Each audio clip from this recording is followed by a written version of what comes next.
others na ang mga kabataan ay pinaniniwalaan ng mga babae na ang kanilang GMRs.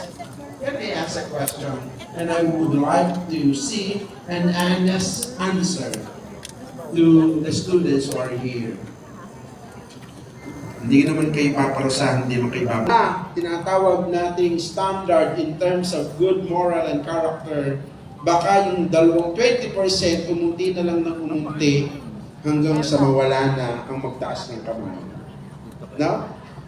Anong ibig sabihin ito? Ibinabalik ng DepEd Matatag Curriculum na tayo ay maging isang mabuting tao. Anong silbi ng pag-aaral ng isang matalinong tao? Ang tinatawag nating intellectual monster.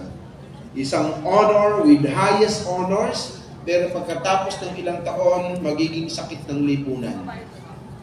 Ano ang halaga ng natutunan natin sa paaralan? Sa natutuhan na natin kagandahang ugali sa paaralan, huwag nating lilimutin ito. Kahit na kung tayo ay umalis na sa ilalim ng administrasyon o sa ilalim ng pangangalaga ng St. Peregrine Institute.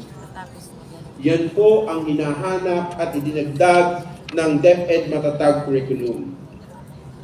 Another one, gusto nating sabihin na pinababa ang bilang ng learning competencies sa DepEd Matatag Curriculum ng 70%.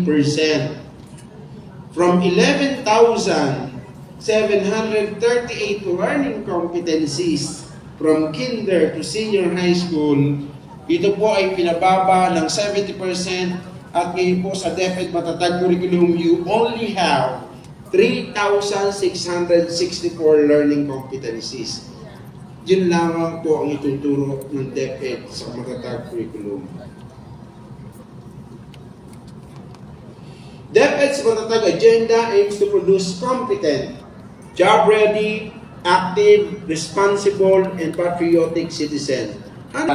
Ng SPI, sana po ay makatuloy kayo sa susunod na hakbangin ng inyong pag-aaral.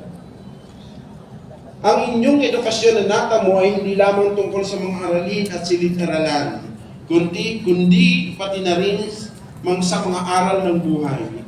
Ito ay nagbigay sa inyo ng lakas ng loob, talino, at puso upang maging mga responsableng mamamayan ng ating bansa. Sa inyong pagharap sa susunod na yugto ng inyong buhay, tandaan ninyo ang kahalagahan ng pagsusumikap.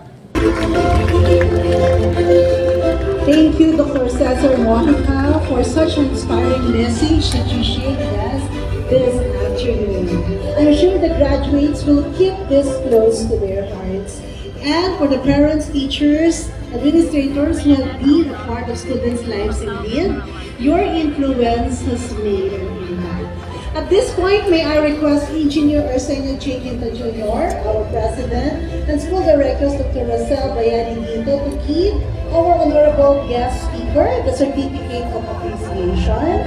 With a citation read, St. Peregrine Institute Incorporated, Certificate of Recognition is awarded to Dr. Cesar M. Mojica, Chief School Governance and Operation Division, in distinct recognition of his invaluable service as the 7th Commencement Speaker of St. Peregrine Institute Incorporated for the team Filipino Youth Building a Stronger Future of the New Philippines.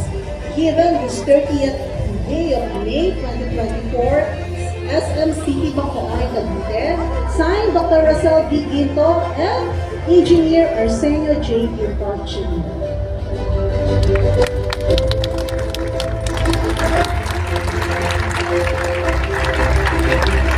Thank you so much. Thank you so much, sir.